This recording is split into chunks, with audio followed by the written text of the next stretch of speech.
folks, and welcome to the Daily Ratings Weekly Movie News Podcast. This week's news brought to you by We've Got a Winner. And yes, Denis Villeneuve, come on down. So as many of you probably already heard, has this reached much wider than just basic film news. As we discussed last week, Amazon was narrowing down a director for the next Bond film, and just a few days later, the announcement was made. Denis Villeneuve will be the next director for a very important rebranding of the franchise. Denis will be wrapping up the majority of Dune Messiah, the third Dune movie for Warner Bros. By the end of the year, and he will immediately begin working on Bond. The studio has a sped-up time frame, so lots to do before May of 2027. After a handful of directors pitched their ideas for the reboot, it's said that the decision came down to either Denis or Edward Berger from Conclave and All Quiet on the Western Front fame.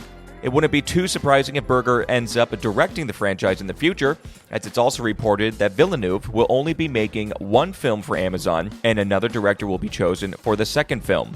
Denis will also not get final cut on the film either, so a bit of a tight leash, but Amazon producers do want to be somewhat hands-off so Denis can do his thing.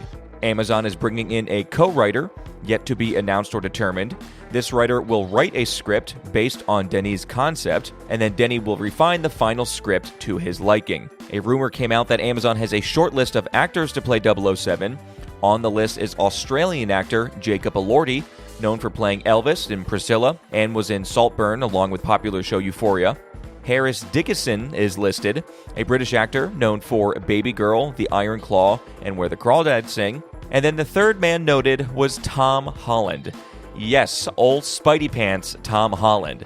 So I think as far as handsomeness goes, that goes to Jacob Elordi. As far as Britishness and maybe a bit more grit would be Dickinson. And then for that would be a god-awful category, I got to give that to Tom Holland. I mean, come on here. But I really hope another name is still in the running.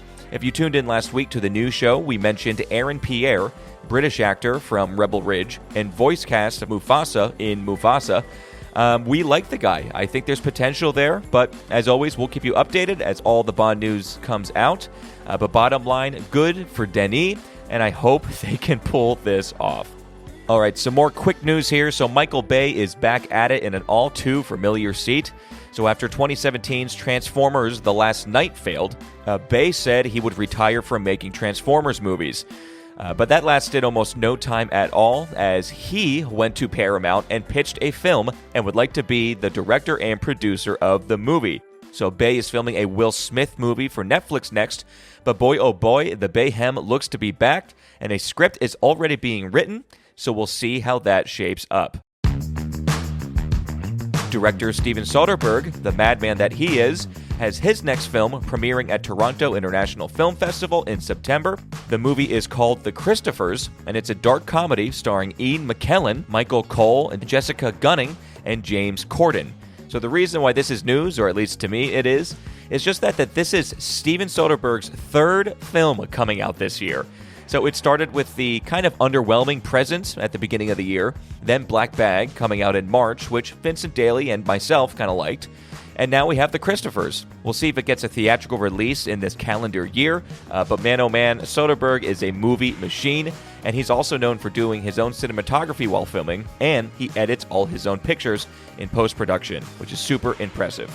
Now let's get into just a bevy of sequel talk that came out this week. So first, well-known heavy hitter writer Aaron Sorkin will be penning a new script, and in fact is rumored to be completed, for The Social Network Part 2. The Social Network came out in 2010, directed by David Fincher, and was very well received by critics and viewers alike. Even Quentin Tarantino has shed his praise for the film. Now, Sorkin, always wanting to make another follow-up film, finally came up with a good enough idea, and it's said not to be a direct sequel, but rather a follow-up film. It's focusing on the rise of the company and the profiteering on news and also false news. No dates are set right now. We'll see if the acclaimed cast comes back or if they'll start with a blank slate. But it would be weird to recast Zuckerberg, seeing that everyone was all about Jesse Eisenberg. Finally, after many delays, there is an official full script submitted by Matt Reeves for Batman Part 2. Matt Reeves co-wrote and directed the first Batman film. The massive delays came from personal issues going on with Reeves. I can't quite make out what happened there, but anyway, this script was very much anticipated, not only by people like me, who really liked the first film, but also Warner Brothers, who really wants to make the second film. And now, of course, we have James Gunn in the mix, who is relaunching the DC Universe. Gunn really wants Robert Pattinson's Batman integrated into the universe. That was a no-go for a while, especially from Reeves. But now that Part 2 has taken so long, and Matt Reeves will not be directing the new film, only writing, who really knows? It's a shame that Reeves isn't behind the camera, but his gritty noir-style Batman is sure to return since the story was all him. Good news at Pixar, kinda. With Pixar's Elio absolutely tanking at theaters, what a great time to announce Ratatouille 2.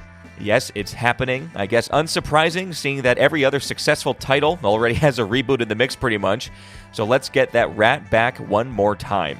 But Pixar better find the magic again for some new ideas. I don't know how much longer they can keep going back to the well.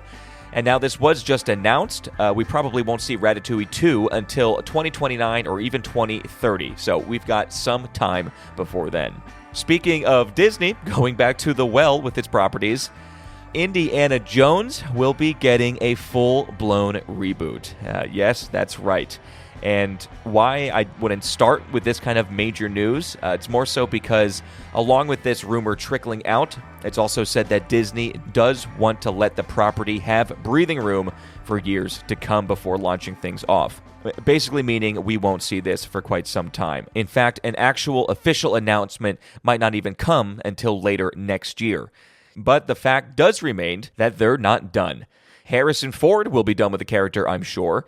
But get ready, because a new Indy, a whole new batch of films, it will be a very, very big undertaking. And after what last two films we got, I gotta say, it almost seems like an impossible task. So good luck to whoever is attached to that. And talk about quick decisions here. F1, the newly released Brad Pitt film that hasn't even had a full week in theaters yet, well, Apple is already in gear for a sequel to F1. After the great opening weekend, Variety is reporting that the sequel is officially in the works over at Apple. No details yet, or if director Joseph Kosinski would even return. He has a lot on his plate right now at the moment, but sure, okay, let's make another one, why not? And last quick thing then, The Devil Wears Prada 2 has set production. All the OG cast is returning. This will be Meryl Streep's first acting gig in 5 years, actually, and actor Kenneth Branagh will be joining the cast as Streep's husband. Now, let's jump over to the box office for this past weekend. Fifth best at the box office was 28 Years Later, taking a big hit, only bringing in $9.7 million for its second week. Fourth was Megan, or Mithrigan 2, with $10.3 million for its opening weekend. Third was Pixar's Elio with $10.7. Second for the weekend was much more successful kids movie, How to Train Your Dragon, with $19.4 million. And the number one film at the box office for this past weekend was newly released High Octane F1, starring Brad Pitt with a very good $55.6 million. Coming up this Thursday, Vincent Daly will be watching, rating, and reviewing. We're starting John Wayne July with Angel and the Bad Man from 1947. That's directed by James Edward Grant. Then we have the two new releases. So we're doing Mithrigan 2, directed by Gerard Johnstone, and F1 by Joseph Kosinski. But that's it for your weekly movie news here, folks. We'll leave you today with a quote from a director, Michael Bay. There's a special sauce for explosions. It's like a recipe. I see some directors do it, and they look cheesy, or it won't have a shock to them. There are certain ways with explosions when you're mixing different things and different kinds of explosions to make it look more realistic. It's like making a Caesar salad. And all right, folks, the Daily Ratings weekly movie news podcast, that was it. See you on Thursday.